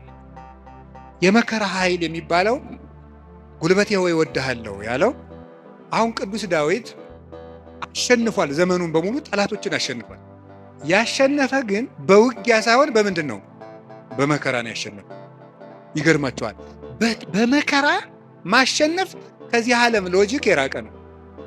በዚህ ዓለም ለማሸነፍ ፓወር የግድ ያስፈልጋል ነው ቀመሩ። ይሄ ነው አሁን የዚህ ዘመን ሰው እና ክርስትና ልገናኝ የሚለው ተፍ ብለህ ሰልፍ ኮንፊደንስ ይኑርህ ነው።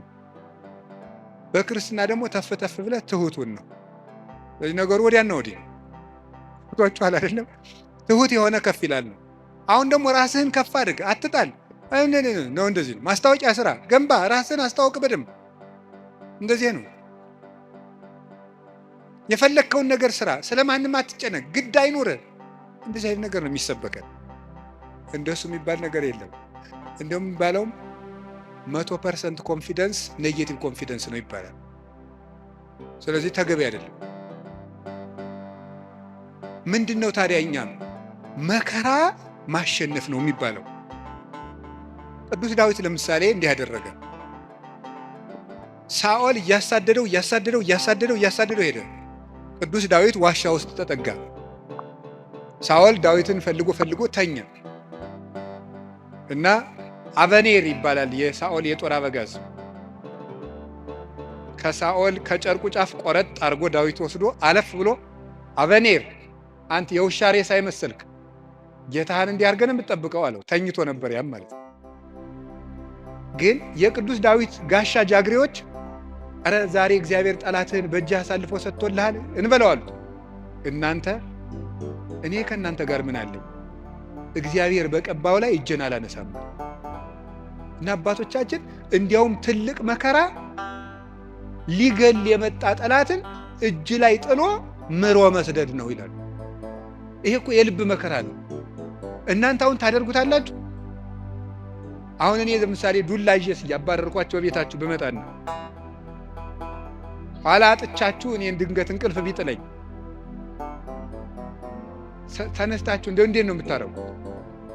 ምንም አታረጉም እናንተ ክርስቲያኖች ናችሁ። ለሁሉም ግን ዳዊት ሰው የማይወጣውን ተራራ የወጣ ተራራ ነው የሚባለው። ለዚህ የልብ ጉልበት ያስፈልጋል። ትዕግስተኛ ለመሆን የልብ ጉልበት ያስፈልጋል። አሁን እኮ ሰው ገለባ ነው። ፍርድ ቤት ውስጥ ባልና ሚስት ተካሶ ዓለም እየቀለጠ ያለ ትዕግስት በማጣት አይደለም? በቃላት ጦርነት አይደለም? እንዲሁ አታፍሩም ወይ? እንዲህ ብሎ ሰድቦኝ እንዲህ ብላ ሰድባ እያላችሁ እንዲሁ አታፍሩም? የእውነቴን እኮ የምነግራችሁ። ጦርዞ የመጣውን ጠላቱን እጁ ላይ ሲያገኘው እግዚአብሔር በቀባው ላይ እጄን አላነሳም። ሌላ ቀን እኮ ደግሞ ምን አደረገው? ዳዊት ወልዴ ቃልከ ማይዜኒ፣ ዳዊት ወልዴ ቃልከ ማይዜኒ። ዳዊት ስትዘምር እኮ ደስ ይለኛል እና በገና ደርድርልኝ አለው። የዋሁ ዳዊት በገና ሊደረድር ሲሄድ ጦሩን ሳኦል ይዞ ሲወረውርበት አድነን እግዚኦን ብእሲኩይ፣ አቤቱ ከክፉ ሰው አድነኝ ሲል ጦሩ ሁዳ ከግድግዳው ላይ ተተከለች። ያንን ደግሞ መልሶ ሌላ ቀን ፈልጎ አገኙ። አሁንም ሳይገለው ጥሎት ሄደ። ሳኦል እየፈለገው ሄደ። ዳዊት ግን ይላል ለይግቡ ድኅሬሆሙ ጸላእቴ፣ ጠላቶቼ ወደ ኋላቸው ይመለሱ ይላል። ሳኦል መንገድ ጠፍቶት ተመለሰ። ደክሞ ማሸነፍ የእግዚአብሔራዊነት። ከዛ ምን አደረገ? ጎልያድ በመጣ ጊዜ ዳዊት በሰይፍ ነው ያሸነፈ በጠጠር? እስኪ ንገሩኝ። ስለዚህ የዳዊት ጉልበት ሰይፍ ወይስ እግዚአብሔር? ንገሩኝ እንጂ። ጠጠሯ ናት ያሸነፈች ወይስ የእግዚአብሔር ስም? የእግዚአብሔር ስም ከተጫናት ጠጠርም ኃይል አላት። እግዚአብሔር ከሌለው ግን ሰይፍም ያስገድላል። ጎልያድ ሰይፍ ይዞ ሄደ፣ ዳዊት እግዚአብሔርን ይዞ ሄደ። ከዚያ በኋላ ስም ወረገመኒ በአማልክቲሁ ርኩሳን፣ በረገሙ ጣዖቶቹ ረገመኝ። ወአንሰ ሳይኩ ሰለስተ አእባነ ውስተ ፈለግ፣ እኔ 3 ድንጋዮችን ከባህር አነሳው። ወጸፍክዎ ዲበ ፍጽሙ፣ ግንባሩን አልኩት። አሚሃ ወድቀ በኃይለ እግዚአብሔር፣ በእግዚአብሔር ኃይል ያን ጊዜ ወደቀ። ወነሳይኩ ዘምላዕሌሁ ሰይፈ፣ ከሱ ሰይፍን ወሰድኩ። ወመተርኩ ርዕሶ ለጎልያድ፣ የጎልያድን አንገትም ቆረጥኩት አለ። በራሱ ሰይፍ እንዲወድቅ ያደረገው ጉልበቴ ሆይ እስኪ በሉ ሁላችሁም ንገሩ እንጂ። አዎ ይህን የሚያደርገው የእግዚአብሔር ስም ነው። ቅዱስ ዳዊት አንተ ብላቴና ጨንገር ይዘህ የምትመጣ እኔ ውሻ ነኝ ነበር ያለ ጎልያድ። ናና እንግዲህ ስጋህን ለሰማይ አዕዋፍ ለምድር አራዊት ቆራርጬ እሰጠዋለሁ አለው። አዎ አንተ ከውሻም ታንሳለህ። ውሻ ጌታውን ያውቃል፣ አንተ ግን ፈጣሪን አታውቅም።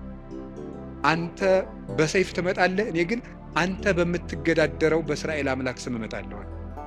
የእግዚአብሔርን ስም ይዞ ሄደና ያንን 6 ክንድ እስራኤልን ያስጨነቀ ሰው ገረሰሰው። ስለዚህ ጉልበቱ እግዚአብሔር ነው። ጉልበቴ ሆይ እወድሃለሁ። ከገዛ ቤተ መንግስቱ አኪጦፌል የሚባል መካሪ ተነስቶ አቤሴሎምን የገዛ ልጁን አስነስቶ ምንድን ያደረገ? ዳዊትን ሲያዋርደው የዳዊትን ሚስቶች በሙሉ እስራኤል በተሰበሰቡበት ድንኳን አስጥሎ አገር እያየ የአባትህን ሚስቶች ድፈራቸው ብሎ ገብቶ የአባቱን ሚስቶች እንዲደፈር በመጽሐፍ ቅዱስ የተጻፈ ነው አድርጎ አኪጦፌል የሚባል ሰው አዋረደው። ዳዊትን ሄደ፣ ተሳት ወጥቶ ሄደ ከቤተ መንግስቱ። ዳዊት ኃያል እኮ ነው። ስሙ ሲጠራ እኮ ሽም ይደነግጥለት። ኃያላን የጦር መሪዎች አሉት። ግን ምንድን ነው ያደረገ?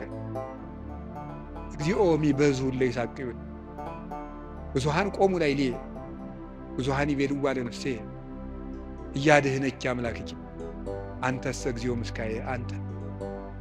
አቤቱ የሚያስጨንቁኝ ምንኛ በዙ፣ ብዙዎች በእኔ ላይ በጠላትነት ቆመዋል። ሰውነቴንም የሚያድንሽ የለም ይሏታል። አቤቱ አንተ ግን መጠጊያዬ ነህ፣ ከራሴ ላይ በላይ ያለ ዘውድም አንተ ነህ እያለ በልቡ ተንበልብሎ ካሸዋ ላይ ወድቆ ያለቅስ ነው። የዚያ ጊዜ አኪጦፌል ይገርማችኋል፣ አገሩ ገብቶ ዳዊት ከተመለሰ አይምረኝም ብሎ በገዛ እጁ ታንቆሞት።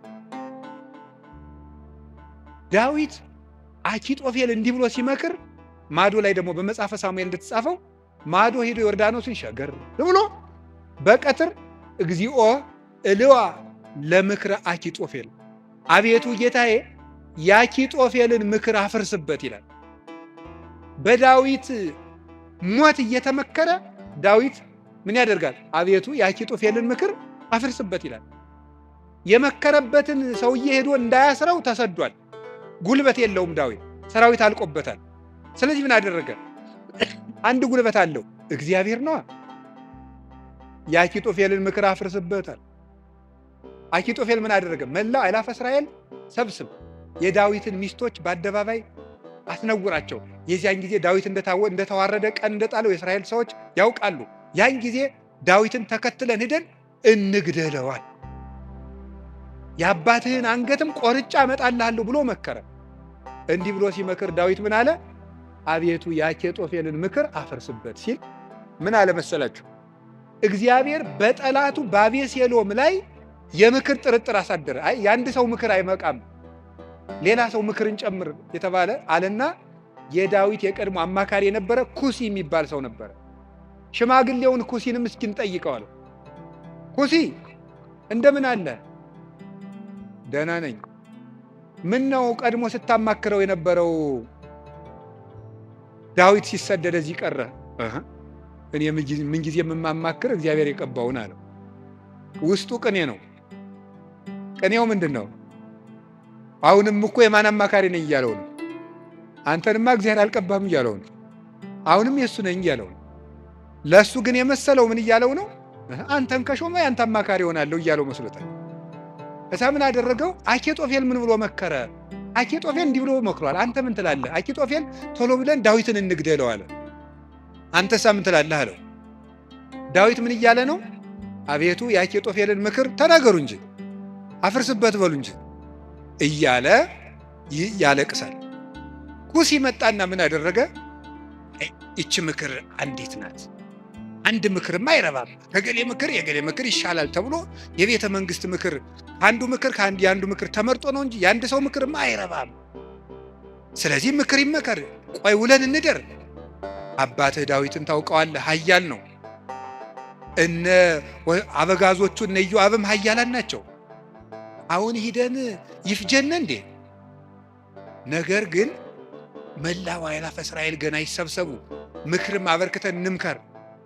ከዚያ በኋላ ህዝቡን ከሰበሰብን በኋላ ዳዊትን ከተራራ ላይ ያገኘነው እንደሆነ አውርደን ከውሃው እንመጠብጠዋለን፣ ሜዳ ላይ ያገኘነው እንደሆነ እንደ በረዶ እንወርድበታለን። ይሄ ነው እንጂ አሁንም ሂደን እንፈጅ ብለህ ነው አሉ። እሺ እንግዲያስ ያንተ ምክር ይሻላል አሉ። በጎን ምን አደረገ? ኩሲ ዳዊትን በዚህ ባጠገብ አትደር፣ ዮርዳኖስን ተሻገር፣ ሊገልህ ሊመጣ ነው። ዳዊት ይህን ሰምቶ ተሻግሮ ሄደ። ከዚህ በኋላ ምን አደረገ? ተሻግሮ ከሄደም በኋላ አቤሴሎም እሱ አባቱን ተከትሎ ሊገል በሰረገላ ሆኖ በጫካው ውስጥ እያሰገረ ፈረስ ሲሄድ ፀጉሩን አሳድጎ ስለነበረ ፀጉሩ ከዛፍ ላይ ተንጠለጠለና ሞተ። ዳዊት ግን ፈረስ ላይ አልወጣ፣ ምክር አላማከረ። አቤቱ የአኪጦፌልን ምክር አፍርስበት እንዳለ የክፎችን ምክር አፍርሶ ዳዊትን ስለታደገው አቤቱ ጉልበቴ ሆይ ሙሉት እናንተ እወድሃለሁ ያለው። ስለዚህ እግዚአብሔርን መውደድ እንዲህ ያለ ጉልበት ይሰጣል። ሲሰድበው እንኳን ሳሚ ወልደጌራ የሚባል አንተ የውሻ ሬሳ ሳይመስልክ፣ መቼም ሰው የዚህ ዘመንም ሰው እንኳን እንደዛ ሳይመስል አይቀርም። አሽቃባጭነት ይበዛዋል። ማለት ምን ማለት ነው? ሁላችሁንም አይደለም፣ እነማንም እንደሆነም አላውቅም። ዞሮ ዞሮ ግን ባለስልጣንን ሲሻር መሳደብ እናውቅበታለን ነው ለማለት የፈለጉት። ሲሾም ትንፍሽ የለም፣ ሲሻር ስለ አፄ ኃይለ ሥላሴ ነውር የሚወራው በደርግ ዘመን ነው። ስለ ደርግ ዘመን የሚወራው ቀጥሎ ባለው ነው። ቀጥሎ ስላለው የሚወራው ቀጥሎ ባለው ነው። ነገ ደግሞ የሚወራው ምን እንደሆነ ያላውቅም። ስለዚህ ልላችሁ የፈለግኩት ምንድን ነው? ቀን ሲጥለው ጎበዝ ሰውን የተሾመም ቢሻል ያጣም ቢያገኝ ከእውነት ጋር ቁሙ እንጂ ሰውን ቀንጥሎታል ብላችሁ አትሾም። እንዲሁ ለስጋም ተመልሶ ሊመጣ ይችላል። አጉል ተመልሶ ሊሾም ይችላል። ለነፍስ ግን ሰውን ቀንጥለው ምን ይላል ሰሎሞን? ቀን የሚያመጣውን አታውቅምና በጠላት ውድቀት ደስ አይበልም ይላል። ስለዚህ ሳሚ የሚባለው አንተ የውሻ ሬሳ የመሰልክ ጭንጋፍ አለው ዳዊትን ያህል ጌታ ያን ከፍ ያለ ሰማይ እነ አቢሳ የሚባለው የእህቱ ልጅ ይሄ የውሻ ሬሳ የመሰለ አንገቱን ልቁረጠው አለ። አው እግዚአብሔር ሰደበው ብሎት ነው። እግዚአብሔር ሰደበው ብሎት ነው። ይሄ ስድብ የሚያመጣውን ዋጋ አታውቅም አለው። ዳዊትም ጠላቶቹ ሁሉ ጠፍተው መልሰው ዘመኑ ተመልሶለት ቤተ መንግስቱ ገብቶ ፈጣሪውን አገልግሎ ዘመነ ቅዱሳንን ተጉዞ የእግዚአብሔርን እረፍት አረፈ። አቤቱ ጉልበቴ ሆይ እወድሃለሁ ያለው ደካማ እንባው ጦር የተሸከሙ ጠላቶቹን ድል ስለነሳችለት ነው። አሁንም ጉልበትን እግዚአብሔር ጉልበታችን ነው ማለት ባጭር ቃል ለመጠቅለል አንድ እግዚአብሔር ጉልበታችን ነው ማለት ከኛ ዕውቀት ውጭ የሆነ ነገርን እግዚአብሔር ያደርግልናል። ከኛ ዕውቀት ውጭ የሆነ ነገር አሁን አንዳንድም የከተማ እናቶች ሊቃጣቸው ጀምሮ ነበር አሉት። ክርስትና ሲያስነሱ ውሃ በፌርሙዝ አሙቀው አምጥተው በዚህ አጥመቁልኝ። ይሄ ቀልድ ይመስላል በእውነቱ ማለት ነው። እና ቆይ ክርስትና ሲነሳ ልጄን ይበርደዋል ብላችሁ ታስባላችሁ? እናቶች እንደዛ ካሰባችሁ ሞታችኋል በሉት።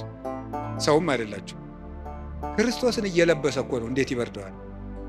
ሰው ሲጠመቅ ክርስቶስን ነው የሚለብሰው። ገላትያ ምዕራፍ 3 ላይ ያለ የተጠመቃችሁ ሁሉ ክርስቶስን ለብሳችሁታል ማለት ነው። እና አንዳንድ ጊዜ ዕውቀታችን ጣልቃ ይገባና እቺ ዲግሪ ላይ አንዳንድ የተጠራቀመች ነገር ትረብሻለች፣ እምነትን ትረብሻለች። እሱን ተውትና እግዚአብሔር ከእውቀት በላይ ይሰራል። እስኪ በሉ ሁላችሁ፣ ከምን በላይ ይሰራል? ከእውቀት በላይ ይሰራል። ከኛ አቅም በላይ ያለው በእግዚአብሔር ይከናወናል። አቤቱ ጉልበቴ እወድሃለሁ የተባለው እሱ ነው። አንደኛ መጠጊያ ማለት ነው። ሁለተኛ እግዚአብሔር ከኔ አቅም በላይ የሆነውን ከተፈጥሮ ሕግ በላይ የሆነውን ነገር እሱ ይፈጽመዋል። ሶስተኛ ደግሞ የማረባ ሰው በሆንም እንኳን እግዚአብሔር እጁ ከያዘኝ ግን ትልቅ ሰው እሆናለሁ ማለት ነው። እግዚአብሔር ጉልበት ሲሆነው ውሃ ይገባና ምን ይሆናል? ጸበል። አፈር ይገባና ምን ይሆናል? እምነት። እግዚአብሔር ጉልበት ሲሰጣት የ15 ዓመት ልጅ ማንን መሸከም ትችላለች? ድንግል ማርያም እግዚአብሔርን ተሸከመችው። እግዚአብሔር ጉልበት ነው። እሱ ጉልበት ባይሆናን እሳትን ማን ይታቀፋል? ማንም። እግዚአብሔር ጉልበት ሲሆን እሱን እንኳን እንችለዋለን።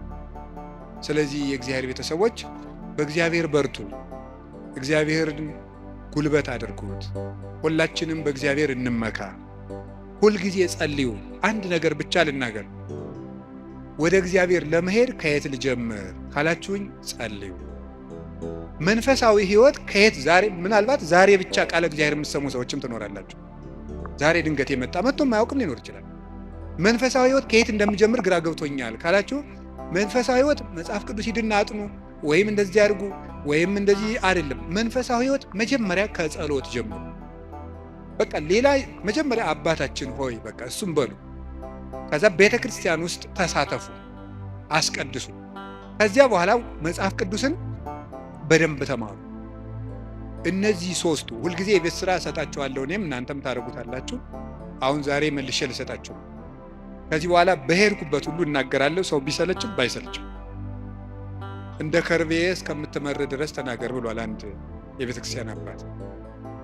እሺ፣ አንደኛው በቀን እንድታደርጉት ሁልጊዜ ነው የምነግራችሁ። እዚህ መድረክም ተናግሬያለሁ። አንደኛው በቀን አንድ ምዕራፍ መጽሐፍ ቅዱስ አንብቡ።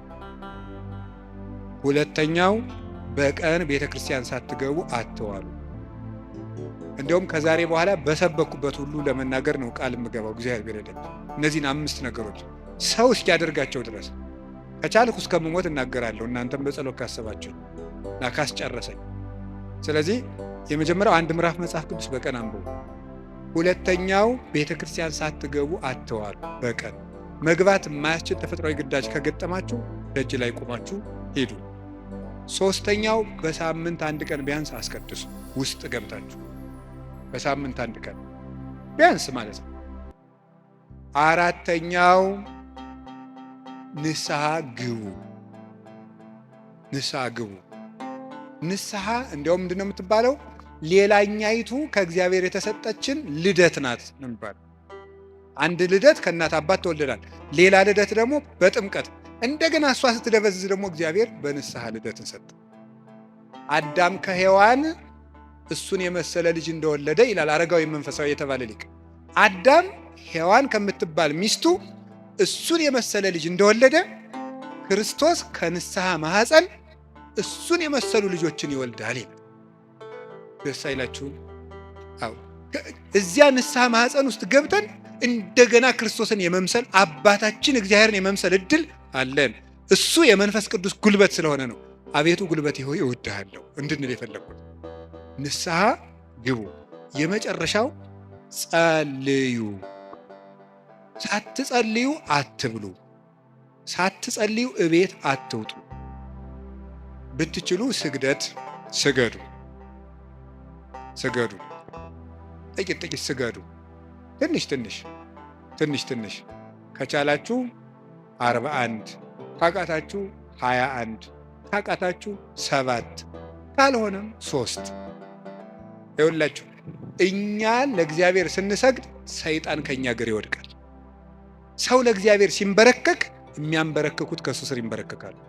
ዳዊት ለእግዚአብሔር ይንበረከካል፣ እግዚአብሔር የዳዊትን ጠላቶች ለዳዊት ያንበረክካል።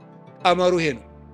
እኛ ለእግዚአብሔር እንንበረከክ፣ የሚያንበረክኩንን አጋንንት ደግሞ እግዚአብሔር ያንበረክካቸዋል።